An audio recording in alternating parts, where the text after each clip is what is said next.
नमस्कार। आज हम पढ़ रहे हैं कामायनी का छठा सर्ग लज्जा सर्ग। इसका परिचय कुछ इस प्रकार है कि बसंत की रजनी की निर्मल चांदनी में मनु ने जब अपनी बाल सखी श्रद्धा को देखा और पहचाना और उसके रूप सौंदर्य के प्रति आसक्ति उसने अपने हृदय में पाई, तो दोनों में परस्पर प्रेम उत्पन्न हुआ। मनु ने श्रद्धा को प्रणय निवेदन किया। परिणाम स्वरूप श्रद्धा प्रणय निवेदन से अत्यधिक लज्जित अनुभव करने लगी। उसके शरीर की दशा एकदम बदल गई। अभी तक वह जिस उन्मुक्त और स्वच्छंदता के साथ आती थी, जाती थी, वार्तालाप करती थी, उठती बैठती थी, परंतु अब उसके स्वभाव में एक विचित्र परिवर्तन उसे महसूस होने लगा, जिसे देखकर वह सोचने लगी कि यह क्या हो गया। मेरे मन में उन्माद कहाँ से आ रहा है? मेरे हृदय पर ये जादू किसने किया है? इस प्रकार का रोमांच और संकोच क्यों हो रहा है?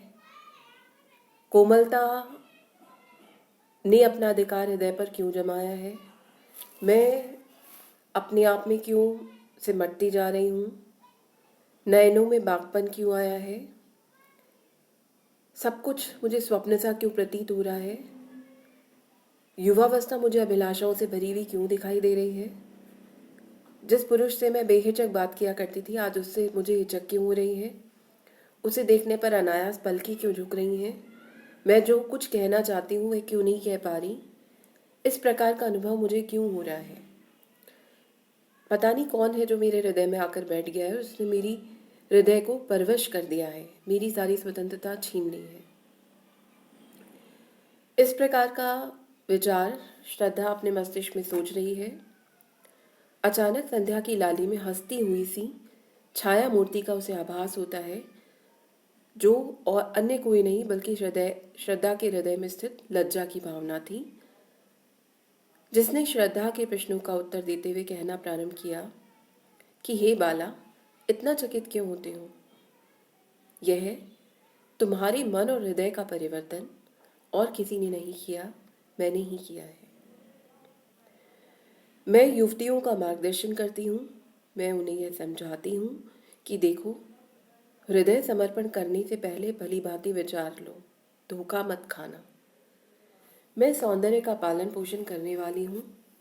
प्रत्येक युक्ति को गौरव का महत्व सिखाती हूँ।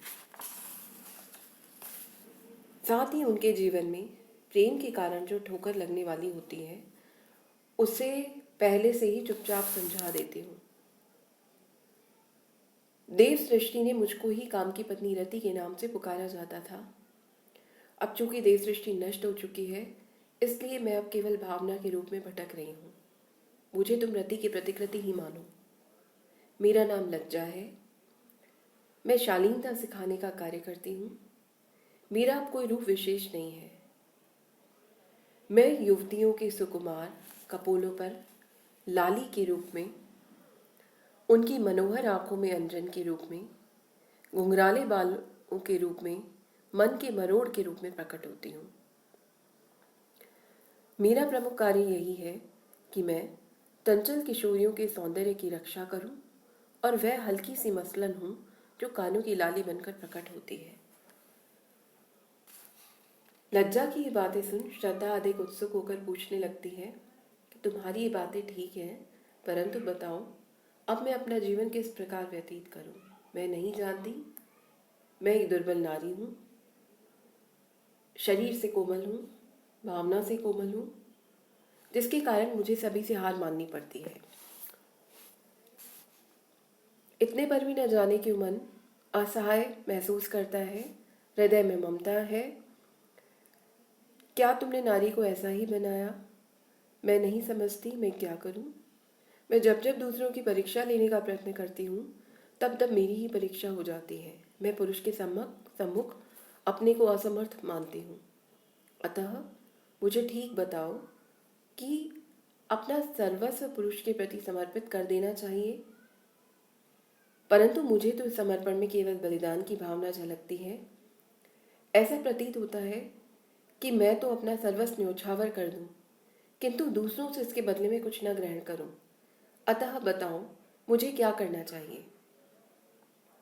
श्रद्धा की बातें सुन लज्जा बोलती है, हे नारी, अब तुम यह क्या पूछ रही हो? देखो, तुमने अपना सारा जीवन पुरुष के लिए पहले ही समर्पित किया है।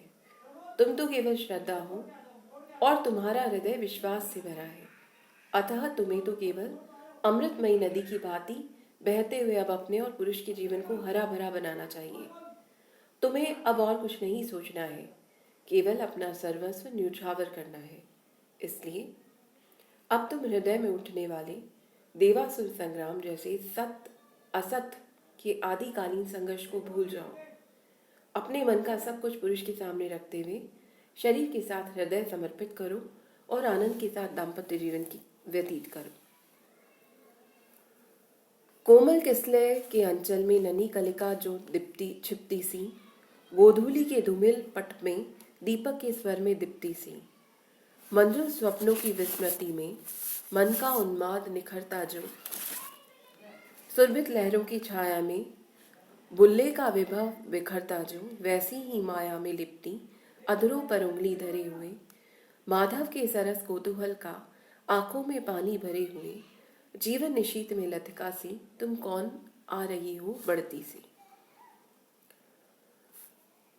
कोमल मनु के प्रणय निवेदन के कारण श्रद्धा के हृदय में लज्जा मनोभाव की उत्पत्ति होती है, किंतु वह युवती नहीं समझ पा रही कि कौन सा मनोभाव हृदय में जगकर व्यथित और बेचैन कर रहा है। इसी कारण संध्या के समय एकांत में बैठी श्रद्धा इस प्रकार प्रश्न करती है, कोमल किसलय के अंचल में नन्ही कलिका जो छिपती सी, जैसे वस्त्र के अंचल की तरह फैले हुए नए नए सुकुमार पत्तों में कोई छोटी सी कलिका, नई नन्ही कली छिपती हुई दिखाई देती है।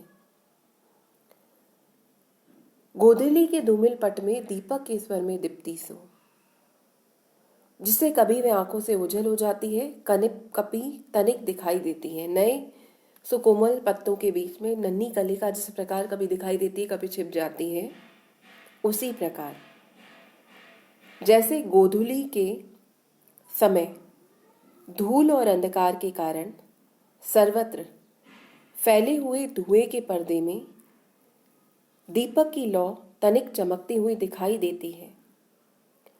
मंजुल स्वप्नों की विस्मृति में मन का उन्माद निखरता जो, जैसे मधुर स्वप्नों में बाह्य वातावरण के भूल जाने से मन की मस्ती निखर उठती है। सुरभित लहरों की छाया में बुल्ले का विभव बिखरता जो, और मन की स्वतंत्र क्रियाएं स्वतंत्र रूप से दिखाई देती हैं। जैसे सुगंधित लहरों में अनेक बुलबुले उठते दिखाई पड़ते हैं और अपना क्षणिक वैभव बिखेर कर पुनः उन्हीं लहरों में विलीन हो जाते हैं, वैसे ही तुम भी हृदय में छिपकर अपना भाव प्रकट करके विलीन हो जाती हो। वैसी ही माया में लिपटी अधरों पर उंगली धरे हुए माधव के सरस कौतूहल का आंखों में पानी भरे हुए, वैसे ही तुम मेरे हृदय में छिपकर अपना प्रभाव प्रकट करती हुई नायिका की भांति मेरी ओर बढ़ती चली आ रही हो, जो अपने रूप लावण्य से कारण मोहक जादू से लिपटी है और होठों में उंगली रखकर दूसरों को इशारे से चुप रहने का संकेत करती है। माधव जिसकी आंखों में वसंत के मधुर विकास को देखकर अद्भुत आश्चर्य समाया रहता है, जिससे उसकी आंखें आनंद के अश्रुओं से भरी रहती हैं। नीरव निशीथ में लतिका सी, तुम कौन आ रही हो बढ़ती, वैसे ही तुम कौन हो जो इस तरह निशीथ अर्धरात्रि के मध्य शांत वातावरण में बढ़ने वाली एक लता की तरह मेरी ओर बढ़ती चली आ रही हो और मुझे अपनी छाती से लगाने के लिए अपनी कोमल बाहें फैलाकर हृदय में भी आलिंगन की प्रेरणा उत्पन्न कर रही हूँ। कवि ने यहाँ पर कली, दीपक की लौ, मन की मस्ती, बुलबुले का वैभव आदि उपमानों द्वारा लज्जा मनोभावों के जागृत होने का सजीव भाव बिंब अंकित किया है। इसके आगे लज्जा का मानवीकरण करके कवि ने नायिका का चित्र प्रस्तुत किया है, जो माया से लिपटी, अधरों पर उंगली रखे, आनंद के आंसुओं को आंखों से भर किसी के पास जाती है। लज्जा जैसे अमूर्त भाव का मूर्तिकरण अत्यंत सुंदर और सजीव है। कवि ने लज्जा की उपमा लता तथा की ऐसी नायिका से की है जो मिलने के लिए अपनी बाहें फैलाती हुई आगे आ रही है और दूसरों के हृदय में भी मिलने की भावना जागृत करती है। उपमाएं अत्यंत मार्मिक हैं।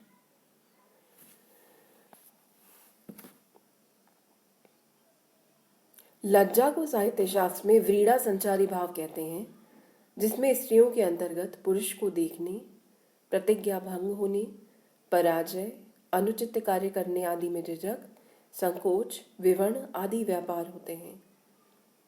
इसे नारी का आभूषण माना गया है।